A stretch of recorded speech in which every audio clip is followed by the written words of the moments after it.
Kalau teman-teman pengen banget laptop gaming yang lumayan powerful tapi kepentok sama budget, maka mungkin laptop dari Asus TUF Gaming kali ini adalah laptop yang mungkin teman-teman sedang cari. Jadi, untuk melanjutkan review jajaran device penggunaan Ryzen 8000 series, maka kali ini Picil akan menampilkan nih sebuah laptop terbaru dari seri Asus TUF Gaming. Seperti apa detailnya? Let's check it out!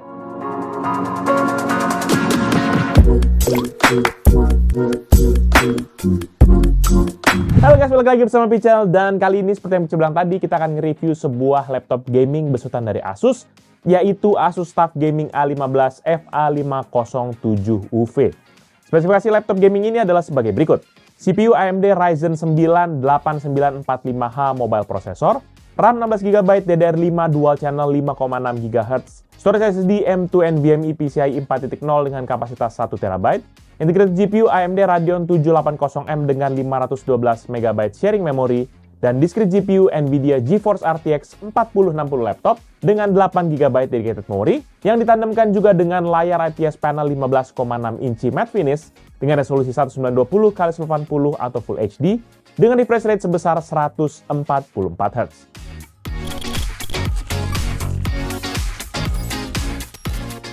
Untuk tampilannya sendiri, laptop gaming ini datang dengan desain yang bisa dibilang kalem, tapi juga sedikit banyak ada unsur agresifnya.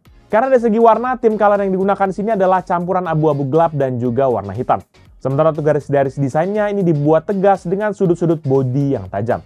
Tapi secara visual, laptop ini lebih kalem desainnya dibandingkan dengan Asus TUF Gaming yang A15 FA50NF yang Picil review kira-kira sekitar 4-5 bulan yang lalu. Karena di laptop yang itu, display covernya tuh lumayan rame lah dengan grafik-grafik kayak ala-ala logo TUF Gaming gitu. Sementara pada laptop ini, pada display covernya tuh hanya ada sebuah logo TUF Gaming yang dicetak timbul atau mode emboss. Hal yang sama juga berlaku untuk sisi dalamnya, khususnya pada area keyboard dan juga palm rest, yang desainnya lebih kalem daripada seri yang tadi. Kalau nggak percaya, teman-teman langsung lihat aja deh video Asus TUF Gaming yang A15 FA50NF di link di atas sini. Atau teman-teman bisa cari linknya di bagian deskripsi di bawah, abis itu balik lagi ke video ini. Nah, sementara untuk build quality-nya, laptop ini dibangun dengan dimensi 35,4 x 25,1 cm dengan ketebalan sekitar 2,5 cm.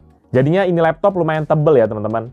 Dan laptop ini juga memiliki bobot 2,2 kg yang bikin laptop ini masih bisa lah kita tenteng atau taruh di dalam tas kalau mobilitas kita cukup tinggi. Tapi sayangnya bodi laptop ini mayoritas terdiri dari material plastik, baik itu display cover, palm rest, hingga bagian back covernya. Jadi sudah tentu itu flex akan banyak ditemukan pada bodi laptop ini. Dan kayak laptop kantoran dari Asus yang Picil bahas kemarin, maka laptop gaming ini juga sudah memiliki sertifikasi US Military Grade. Yang lucunya di situs resmi Asus nggak disebutin military grade level berapa yang dipakai di laptop ini. Cuma ada stikernya aja gitu di palm rest-nya itu. Lalu yang terakhir di bagian desain yaitu kelengkapan I/O port yang dimana ini terletak di bagian sisi kiri dan kanan pada bodi laptop ini. Dari sebelah kanan hanya terdapat satu port USB Type-A 3.1 Gen 1 dan sebuah Kensington lock. Sementara di sisi kirinya terdapat sebuah charging port, satu port Ethernet, satu port USB Type-C 4.0 yang support DisplayPort dan juga koneksi up to 40 Gb per second, dan ada juga satu port USB Type-C 3.2 Gen 2 yang sudah support akan DisplayPort, power delivery, serta juga G-Sync, dan satu port USB Type-A 3.2 Gen 1 dan combo audio port 3,5 mm.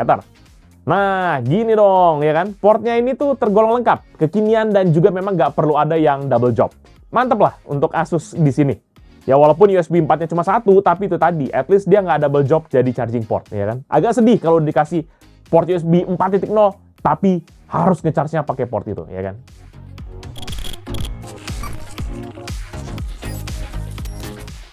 Di bagian layar, laptop gaming ini menggunakan display IPS panel matte finish berukuran 15,6 inci yang memiliki aspek rasio 16:9 dengan resolusi 1920x1080 atau Full HD dengan refresh rate sebesar 144Hz. Panelnya diproduksi oleh AU Optronics dengan kode B156HAN15.H yang memiliki color depth hanya 8 bit dengan color akurasi dari spec sheet-nya sebesar 100% sRGB dan 75,35% Adobe RGB. Lalu saat kita coba tes dengan X-Rite Display Plus untuk ngelihat gimana color akurasi yang sebenarnya, maka dia itu color akurasi untuk DCI P3-nya adalah 73,6%, sementara untuk sRGB-nya 98,3%, dan Adobe RGB-nya adalah 70,8%. Untuk tingkat kecerahan maksimum pun panel ini mampu menghasilkan hingga 308 nits dengan kontras rasio 1284 berbanding 1. Sementara untuk fiturnya sendiri, layar laptop ini sudah support dengan NVIDIA G-Sync Capable. Ini memang tidak ada tambahan embel-embel lain seperti kayak eye care, VESA True Black, ataupun low blue light dari tough rain lens. Ini semua absen di layarnya ini. Tapi biarpun begitu, spec sheet dan juga hasil dari layarnya ini masih bisa dibilang ya nggak terlalu jauh lah. Ya, jadi layar ini masih terbilang aman kalau kita mau pakai buat desain grafik ataupun buat yang biasa pakai color profile yang sRGB, menurut Pichel cukup oke karena akurasinya masih oke. Dan sepengalaman Pichel saat testing, layar laptop ini masih bisa menghasilkan warna yang cerah dan juga vibrant tanpa adanya saturasi warna yang berlebihan. Walaupun memang tidak segonjreng ataupun sekontras dari layar laptop Asus ZenBook yang kemarin Pichel bahas. Selain itu, layar laptop ini juga memiliki bezel layar yang memang terbilang tipis, dengan ketebalan 0,5 cm di sisi kiri dan kanan, 1 cm di sisi atas pada area webcam, dan 3,5 cm di sisi bagian bawah. Sementara untuk menopang layarnya, ada juga engsel layar pada bagian kanan dan kiri yang bisa membuka hingga 140 derajat saja. Walaupun memang bisa terbuka nggak terlalu lebar-lebar amat gitu ya, tapi ujung-ujungnya juga susah ya. Kita mau sharing sama teman-teman soal layarnya jadi agak kuring gitu, nggak bisa flat gitu.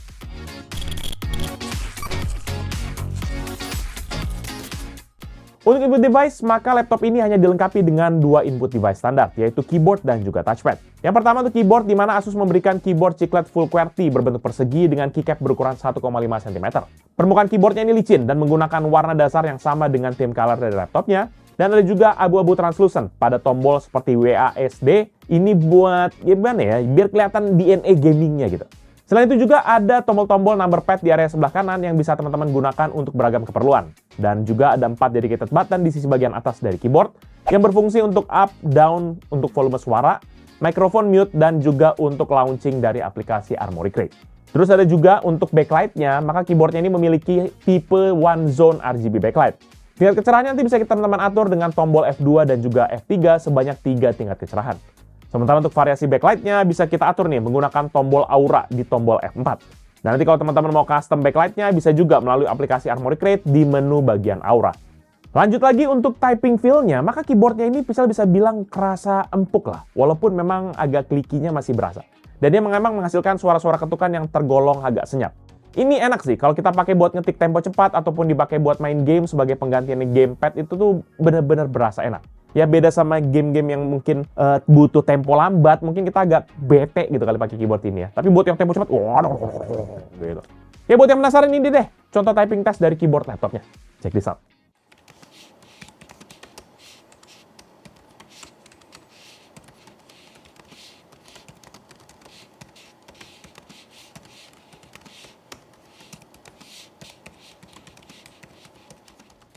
Kemudian untuk device kedua yaitu touchpad, di mana dia memiliki area sentuh sebesar 13 x 7,5 cm dengan permukaan yang halus dan juga licin. Untuk feeling pemakaiannya buat Pichel sih B aja, karena areanya yang lebar plus permukaan yang halus, maka ujung-ujung jari kita ya mau nggak mau, ya biasa aja sih normal menggunakan touchpad laptop ini. Terus kalau teman-teman nggak butuh-butuh banget buat pakai touchpad, teman-teman bisa matikan menggunakan tombol F10. Sementara untuk clicking sound-nya memang nggak berisik, sewajarnya aja lah, kayak suara-suara klik touchpad pada kebanyakan laptop. Ya udah, daripada penasaran, berikut ini deh, contoh clicking test dari touchpad laptop ini. Check this out.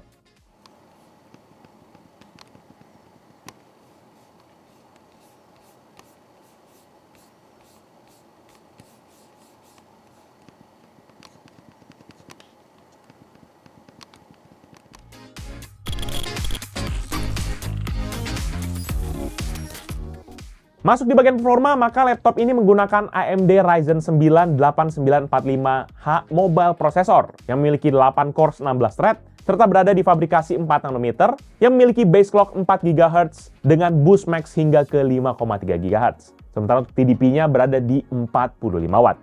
Selain itu juga laptop gaming ini sudah ditandemi dengan RAM 16GB DDR5 Dual Channel 5,6 GHz dengan storage SSD M2 NVMe PCIe 4.0 dari Western Digital PC dengan kode SN560 sebesar 1 TB. Dan di sisi operating system, maka sudah ada Windows 11 Home Single Language juga dengan build number 23H2 dengan code number 22631.3880 atau build number Windows paling akhir pada saat video ini Pichel buat. Dan sama seperti pada Asus ZenBook yang kemarin Pichel review, maka laptop game ini juga sudah mendukung akan Ryzen AI karena sudah dilengkapi dengan Neural Processor AMD XDNA NPU yang memiliki spesifikasi up to 16 TOPS. Dan Pichel ingetin lagi bahwa Ryzen AI-nya ini sendiri sudah Pichel bahas secara spesifik di video prosesor Ryzen 5 8600G yang Pichel pernah rilis beberapa waktu yang lalu. Ya teman-teman, link bisa linknya di sini nih, atau bisa juga lihat di bagian deskripsi. Lalu sebagai performance boosternya, selain dari power mode dari Windows yang Pical set ke mode best performance, ada juga aplikasi Armoury Crate yang memiliki 5 jenis performance profile, yaitu Windows, Silent, Performance, Turbo, serta juga manual. Sementara untuk GPU-nya sendiri ada juga 4 mode, yaitu Ultimate, Standard, Eco Mode, dan juga Optimize. Kemudian untuk testingnya sendiri, seperti biasa, Pical akan jalankan 2 jenis skenario, yaitu Battery Mode yang hanya menggunakan power dari baterai, ditambah dengan mode Performance dan juga Ultimate GPU Mode pada Armoury Crate, serta Charging Mode yang menggunakan power dari adaptor listrik, ditambah mode Turbo dan Ultimate GPU Mode pada Armoury Crate. Jadi nanti kita bisa sama-sama lihat seberapa besar perbedaan power laptop gaming ini saat menggunakan baterai atau dalam kondisi terhubung ke arus listrik. Dan testing pertama, yaitu Cinebench R23 dalam 1 kali pengujian, maka dalam Battery Mode menghasilkan skor 12.550 untuk CPU multicore dan 1.806 poin untuk CPU single core, sehingga MP rasionya 6,95 kali. Sementara Charging Mode, dia menghasilkan skor rata-rata 17.342 poin untuk CPU multicore atau naik 38,1%, dan 1.816 poin untuk CPU single core atau naik 0,6%. Sehingga MP rasionya adalah 9,55 kali atau naik 37,4%. Testing kedua di Cinebench R20 dengan 3 kali pengujian. Maka pada Battery Mode skor rata-ratanya adalah 5.769 poin, dan pada Charging Mode skor rata-ratanya adalah 6.901 poin, atau naik sebesar 19,6%. Testing ketiga dengan CPU Test Rendering BMW di aplikasi Blender dengan 3 kali pengujian untuk 1 frame. Pada Battery Mode dapat diselesaikan dengan rata-rata 3 menit 14 detik, dan pada Charging Mode dapat diselesaikan dengan rata-rata 2 menit 17 detik, atau lebih cepat 29,4%. Testing keempat dengan tes rendering Pical Perfect Benchmark di Adobe Premiere 2020 menggunakan Project 15 Clip 4K dengan format H264 dan preset quality 4K, maka pada Battery Mode render time-nya adalah 4 menit 40 detik, dan pada Charging Mode render time-nya adalah 4 menit 36 detik, atau lebih cepat hanya 1,4% saja. Testing kelima dengan PC Mark 10 sebagai gambaran overall performa dari laptop ini, maka pada Battery Mode skor yang didapat adalah 10.402 untuk Essential, 9.444 untuk Productivity, dan 11.068 untuk Digital Content Creation, sehingga skor akhirnya adalah 7.372 poin. Sementara pada Charging Mode skor yang didapat adalah 11.330 untuk Essential, 10.332 untuk Productivity, dan 12.677 untuk Digital Content Creation. Sehingga skor akhirnya adalah 8.178 atau naik 10,9%. Ini dia perbandingan dengan laptop dan PC yang Pical pernah review.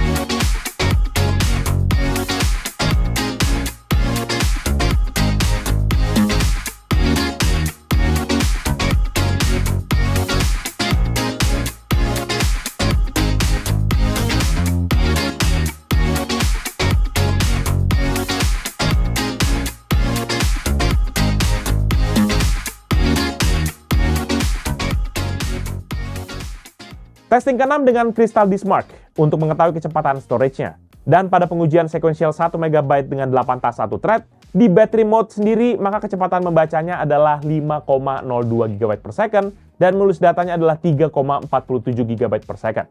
Sementara di Charging Mode kecepatan membacanya adalah 5,02 GB per second atau tidak ada perubahan, dan menulis datanya adalah 3,48 GB per second atau naik 0,24%. Kemudian untuk pengujian random 4 KB dengan 1 tas 1 thread di Battery Mode, maka kecepatan membaca datanya mencapai 57,7 MB per second dan untuk menulis datanya mencapai 145,9 MB per second. Sementara Charging Mode kecepatan membaca datanya adalah 58,4 MB per second atau naik 1,2% dan menulis datanya adalah 149,5 MB per second atau naik 2,49%. Kemudian beralih ke bagian grafis, maka laptop gaming ini menggunakan integrated GPU AMD Radeon 780M yang memiliki arsitektur RDNA 3 dengan 12 computation unit dan 768 unified pipeline, serta bekerja di frekuensi 1,5 GHz hingga ke 3 GHz. Dan untuk memorinya sendiri, memori defaultnya sebesar 512 MB. Selain itu juga ada discrete GPU NVIDIA GeForce RTX 4060 laptop yang memiliki 3072 CUDA cores dengan 80 AI cores dan 20 RT cores dan bekerja di base clock 1,5 GHz dan bisa di boost hingga 2,2 GHz, serta memiliki TGP up to 115 Watt dan dedicated memori sebesar 8 GB. Nah, untuk menguji akan kemampuan grafisnya, akan kita lanjutkan dengan testing ketujuh, yaitu GPU test di rendering BMW di aplikasi Blender. Dan untuk pengujian kali ini, Pichel akan lakukan 3 kali pengujian untuk satu frame, dan ini Pichel hanya fokus kepada discrete GPU-nya saja. Maka pada battery mode, ini dapat diselesaikan dengan waktu rata-rata 3 menit 14 detik, sementara di charging mode dapat diselesaikan dengan waktu rata-rata 2 menit 17 detik, atau lebih cepat 29,7%. Dan tes terakhir untuk synthetic benchmark menggunakan 3D Mark Time Spy. Maka pada battery mode, integrated GPU-nya mendapatkan skor 1630 untuk grafik dan 7474 untuk GPU. Serta untuk overall poinnya adalah 1846 poin. Dan untuk discrete GPU-nya mendapatkan skor 7055 untuk grafik, 9482 untuk CPU, dan 7336 untuk overall point. Dan kalau kita beralih pada charging mode, maka integrated GPU-nya mendapatkan skor 1711 untuk grafik atau naik 5%, dan 8.973 untuk CPU atau naik 20,1%. Dan untuk overall poinnya menjadi 1.947 atau naik 5,5%. Sementara untuk discrete GPU-nya dapat skor 11.085 untuk grafik atau naik 57,1% dan 11.558 untuk CPU atau naik 21,9%. Dan untuk overall poinnya menjadi 11.153 atau naik 52,0%. Ini dia deh perbandingan dengan laptop dan PC yang Pichel pernah review.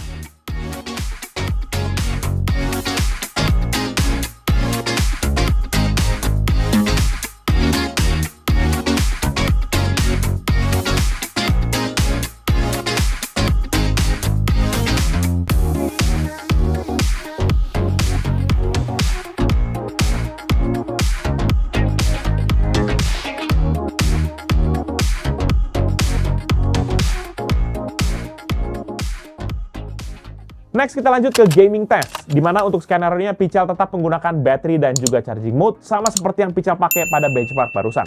Sementara untuk game settingnya, Pichel gunakan native resolution layar, dan seperti biasa, karena laptop gaming, ya udahlah, kita tidak kasih ampun. Pichel gunakan maksimum setting pada setiap game alias setting rata kanan. Game pertama GTA 5 di native resolution atau Full HD dan juga setting very high. Maka pada battery mode rata-rata frame rate di 99,7 fps dengan maksimum di 133,6 fps dan minimum 83,0 fps. Sementara untuk charging mode rata-rata frame rate di 121,6 fps dengan maksimum di 154,9 dan minimum 90,3 fps. Sehingga secara rata-rata frame rate-nya naik 21,9%. Game kedua CS2 di native resolution dan juga setting very high. Di battery mode rata-rata frame rate di 78,0 dengan maksimum di 100,6 dan minimum di 45,3 fps. Lalu untuk charging mode rata-rata frame rate di 128,1 dengan maksimum di 139,3 dan minimum 97,1 fps. Sehingga secara rata-rata frame rate-nya naik 64,4%. Kemudian game ketiga Dota 2 di native resolution dan juga setting best looking. Pada battery mode rata-rata frame rate di 90,4 fps dengan maksimum di 109,6 fps dan minimum di 66,4 fps. Lalu untuk charging mode rata-rata frame rate di 97,8 fps dengan maksimum di 116,1 dan minimum di 77,7 fps. Sehingga secara rata-rata frame rate-nya naik 8,2%. Game keempat FIFA 22 di native resolution dan juga setting ultra. Pada battery mode rata-rata frame rate di 166,9 dan maksimum di 197,9 dan minimum 26,1 fps. Lalu untuk charging mode rata-rata frame rate di 220,2 dengan maksimum di 256,5 dan minimum 36,7 fps. Sehingga secara rata-rata frame rate-nya naik 31,9%. Game kelima yaitu The Sims 4 di native resolution dan juga setting ultra. Pada battery mode rata-rata frame rate 110,1 dengan maksimum di 167,5 dan minimum 4,9 fps. Sementara untuk charging mode rata-rata frame rate di 142,7 dengan maksimum di 182,8 dan minimum 6,9 fps. Sehingga secara rata-rata frame rate-nya naik 29,7%. Game ke-6 Cyberpunk 2077 di native resolution dan juga setting ray tracing ultra. Maka pada battery mode rata-rata frame rate di 37,1 fps dengan maksimum di 43,9 dan minimum 31,1 fps. Sementara untuk charging mode rata-rata frame rate di 55,7 fps dengan maksimum di 65,7 dan minimum 41,7 fps. Sehingga secara rata-rata frame rate-nya naik sebesar 50,3%. Game ketujuh Need for Speed Unbound di native resolution dan juga setting ultra. Maka pada battery mode rata-rata frame rate di 56,1 fps dengan maksimum di 65,6 dan minimum di 44,8 fps. Sementara untuk charging mode rata-rata frame rate di 90,5 dengan maksimum di 113,1 dan minimum di 75,0 fps. Sehingga secara rata-rata frame rate-nya naik yaitu 61,3%. Game ke-8 Valorant di native resolution dan juga setting high. Maka pada battery mode rata-rata frame rate di 255,9 dengan maksimum di 305,2 dan minimum di 175,6 fps. Sementara untuk charging mode rata-rata frame rate di 271,9 dengan maksimum di 334,6 dan minimum di 217,6 fps. Sehingga secara rata-rata frame rate-nya naik 6,3%. Game terakhir Genshin Impact di native resolution dan juga setting high. Maka pada battery mode rata-rata frame rate-nya di 36,5 fps dengan maksimum di 46,9 dan minimum di 28,1 fps. Sementara untuk charging mode rata-rata frame rate di 133,9 dengan maksimum di 168,6 dan minimum 98,3 fps. Sehingga secara rata-rata frame rate-nya naik sebesar 266,8%.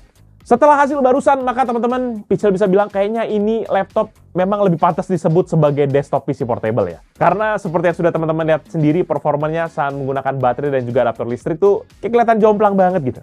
Jadi kalau teman-teman mau merasakan full power dari laptop gaming ini, maka ya sudah, fix memang harus selalu terhubung kepada arus listrik. Dan sementara untuk sektor dari pendinginannya, maka laptop ini sendiri nanti terpasang akan sepasang kipas yang terhubung dengan 4 buah heat pipe yang bertugas untuk mengalirkan akan hawa panas dari chip CPU dan GPU-nya kepada lubang-lubang ventilasi yang ada di sisi dari bodi laptop ini.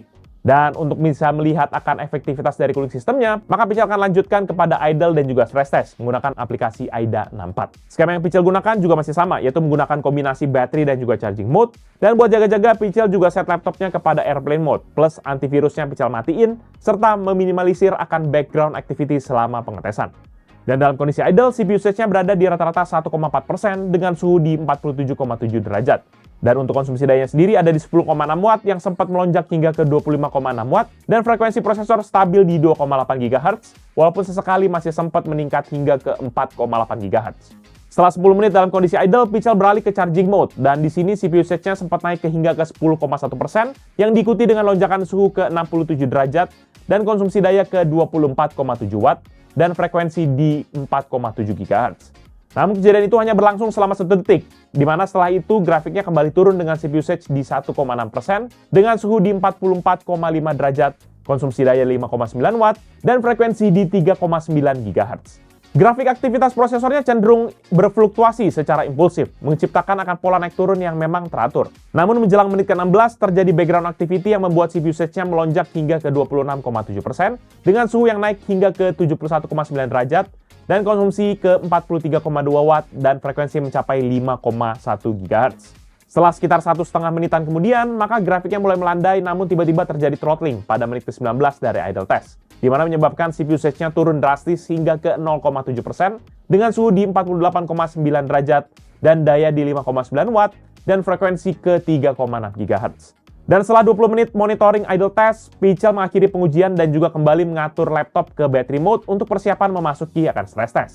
Dan setelah diistirahatkan sekitar 10 menit dalam kondisi battery mode, Pichel langsung memulai akan stress test pada laptop gaming ini.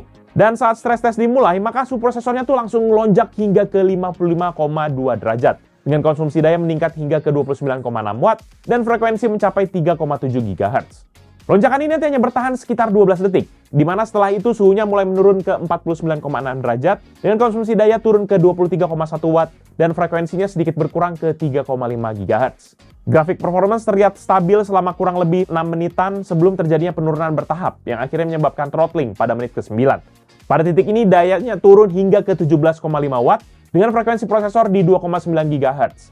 Sementara untuk suhu, dia tetap relatif stabil di 50 derajat Celcius. Dan sekitar 1 menit kemudian, Pichel mengubah mode laptop ke charging mode sambil tetap menjalankan akan stress testnya. Dan begitu mode diubah, suhu prosesor melonjak hingga ke 92 derajat dengan konsumsi daya mencapai 70 watt dan frekuensi mencapai hingga 4,9 GHz. Pada kondisi charging mode, maka grafik performance prosesornya cenderung stabil, tetapi grafik konsumsi dayanya malah menunjukkan penurunan bertahap hingga ke level 55,5 watt. Dengan fluktuasi yang menghasilkan rata-rata di 58,2 watt dan titik tertinggi di 62,1 watt.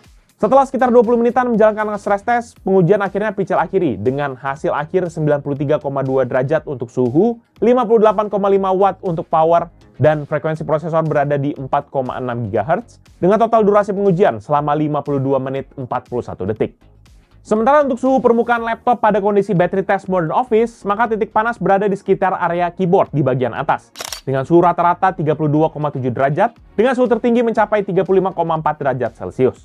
Sedangkan di sisi bawah laptop, titik panasnya terletak di area chip CPU dengan suhu rata-rata di 34,4 derajat dan suhu tertinggi mencapai 36,6 derajat Celcius. Kemudian saat stress test, titik panasnya tetap berada di area yang sama seperti pada battery test. Namun suhunya yang meningkat, dengan rata-rata mencapai 48,5 derajat, dengan suhu tertinggi mencapai 52,7 derajat, atau naik sebesar 48,9% untuk suhu tertingginya. Sementara di bagian bawah laptop, titik panasnya masih terpusat di lokasi CPU dan GPU-nya, di mana hingga ke bagian lubang ventilasi engsel layar. Dengan suhu rata-rata di 37,9 derajat, dan suhu tertinggi mencapai 45,7 derajat Celcius, atau naik sebesar 24,9% untuk suhu tertingginya. Dan pada saat gaming test, titik panasnya pada bagian atas laptop masih terpusat di lokasi yang sama seperti sebelumnya. Suhu rata-rata pada hari ini mencapai 45 derajat, dengan tertingginya hingga ke 49,3 derajat Celcius. Sementara pada bagian bawah laptop, titik panasnya lebih terkonsentrasi di bagian ventilasi engsel layar, dengan suhu rata-rata 43,2 derajat dan suhu tertinggi mencapai 46,1 derajat Celcius. Menurut Pichel, suhu ini memang sudah tergolong tinggi ya, apalagi untuk beban normal aja udah bisa kadang-kadang nyentuh 40 ya, karena memang batas aman untuk body laptop itu sendiri sebenarnya di 40-an, karena udah di atas 40 tuh biasanya udah akan membakar kulit. Sedikit banyak juga ya, walaupun udah ada throttling, tapi tetap aja agak tinggi ya. Mungkin ya kombinasi dari materialnya dan juga performance yang dari internalnya kali yang bikin ini sumpah panas banget gitu ya.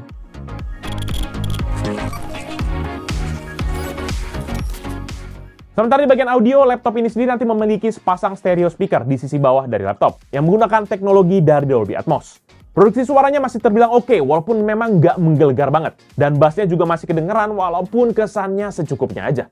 Tapi yang jelas waktu Pichel test buat gaming yang ambient soundnya tuh rame, kayak CS2 dan juga Valorant, suaranya masih memang terdengar jelas, walaupun jarak dan arah suaranya memang nggak sedetail kalau kita pakai headset. Dan pada saat Pichel test menggunakan lagu, output rata-ratanya tuh berada di 93,5 desibel, dengan titik tertingginya hingga ke 98,3 desibel. Berikut ini deh, contoh suara dari speaker laptopnya. Check this out.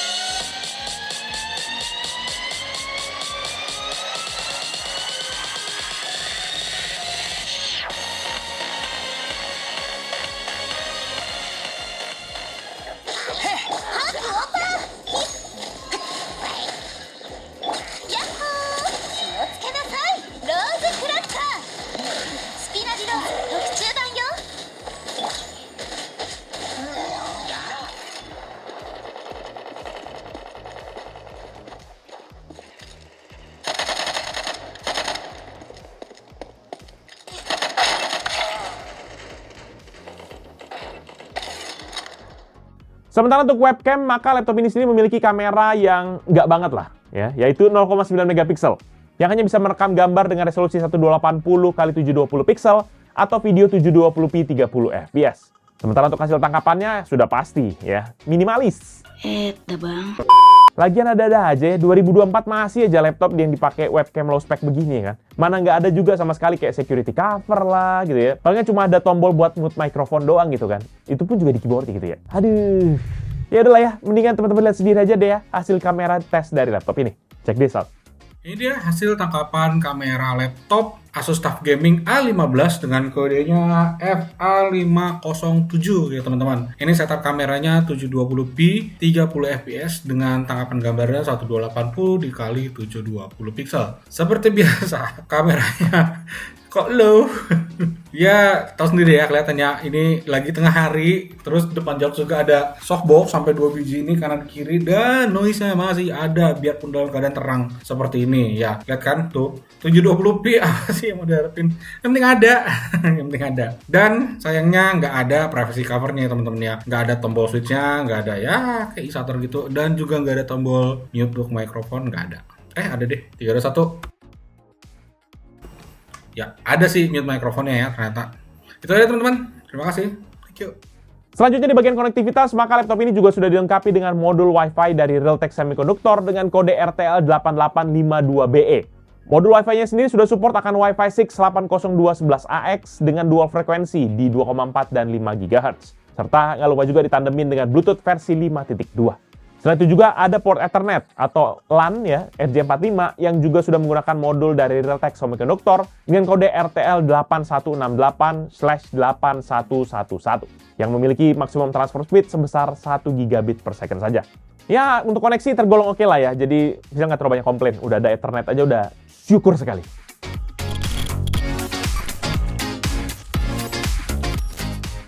Masuk ke bagian baterai, maka laptop ini sendiri nanti menggunakan baterai internal berbahan lithium polymer dengan kode C41N2013 yang memiliki kapasitas 90.000 mWh. Dalam pengujian baterai di PC Mark 10 dengan skenario Modern Office, Full Brightness, dan juga mode Performance pada Armoury Crate, maka laptop ini dapat bertahan hanya 4 jam 28 menit dari 100 hingga 3% baterainya. Sementara di skenario Gaming, Full Brightness, dan juga pada mode Performance pada Armoury Crate, maka laptop ini dapat bertahan selama 1 jam 28 menit dari 100 hingga 3% baterainya.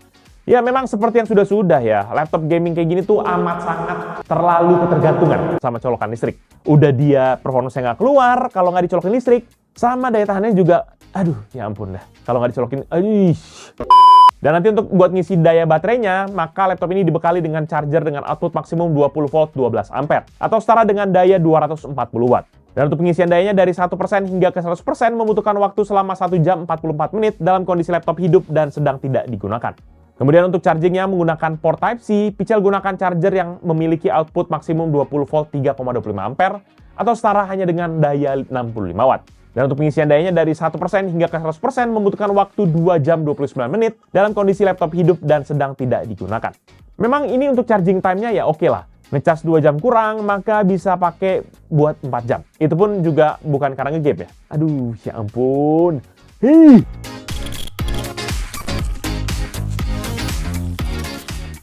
Dan yang terakhir adalah kemampuan upgrade dari laptop gaming ini. Yang untungnya kita masih diberikan opsi upgrade untuk sisi storage dan juga untuk memorinya. Untuk storage, Asus memberikan 2 slot M2 NVMe 4.0 pada laptop ini. Yang salah satunya sudah terisi dengan modul NVMe ukuran 280 dengan kapasitas 1 TB. Opsi upgrade-nya tentu saja, kita bisa menambah 1 modul lagi di slot yang kosong atau ganti modul NVMe yang sudah ada dengan kapasitas yang lebih besar sesuai kesanggupan dompet teman-teman sekalian. Sombong amat. Sementara untuk sisi memori, Asus sudah memberikan juga 2 slot SODIMM DDR5 pada laptop ini, yang salah satunya sudah terisi dengan modul RAM SODIMM DDR5 dengan kapasitas 16 GB. Jadi opsi upgrade-nya teman-teman bisa tambahkan modul RAM sejenis di slot yang kosong, atau kalau mau langsung ganti modul yang ada dengan modul RAM kapasitas yang lebih tinggi. Mana tahu mau 32 tambah 32. Tak, cek, 64 langsung, ya kan? Memori tinggi, duit rendah. Terus kalau teman-teman pada nanya 1 keping sama 2 keping RAM bagusan mana? Sebenarnya untuk penggunaan standar dan juga gaming pada laptop ini ya kalau kita memang yang nggak kayak high performance gaming banget gitu ya, maka 1 modul RAM sebenarnya udah cukup lah. Karena tipe RAM DDR yang kayak gini kan DDR5 sudah defaultnya menggunakan dual channel pada masing-masing modulnya. Dan juga memang secara efisiensi daya ya walaupun nggak banyak-banyak amat ya mungkin akan lebih konsumsi listriknya harusnya nggak terlalu tinggi-tinggi amat ya. Tidak signifikan tapi ada bedanya. Ya memang beda ceritanya kalau teman-teman mau ngegeber laptop ini sampai ke titik power penghabisan, ini saya udah keluarin duit ini, saya mau setiap frame rate yang keluar dari laptop ini, ya kan? Baru deh, Pichel saranin teman-teman langsung pakai 2 keping modul yang bener-bener exactly sama persis. Karena bandwidth-nya jadi memang tambah lebih lebar, ya harusnya performance-nya bisa naik. Walaupun ada konsekuensinya sedikit, mungkin dayanya jadi bisa lebih bertambah. Sekali lagi ya, ujung-ujungnya sesuaikanlah dengan kebutuhan, kemampuan dari kantong teman-teman sekalian. Dan selebihnya, nggak ada lagi opsi upgrade untuk laptop ini.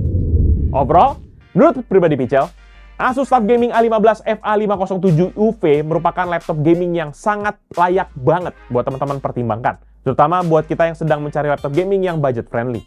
Karena dengan di kisaran harga 23 jutaan aja, teman-teman sudah mendapatkan laptop gaming yang dilengkapi dengan dapur pacu kekinian dari lini AMD. Ya meskipun ada beberapa penghematan pada bagian display, contohnya ya, setidaknya teman-teman masih mendapatkan laptop gaming dengan build quality yang kokoh lah. Dan juga memang bisa dibilang mumpuni.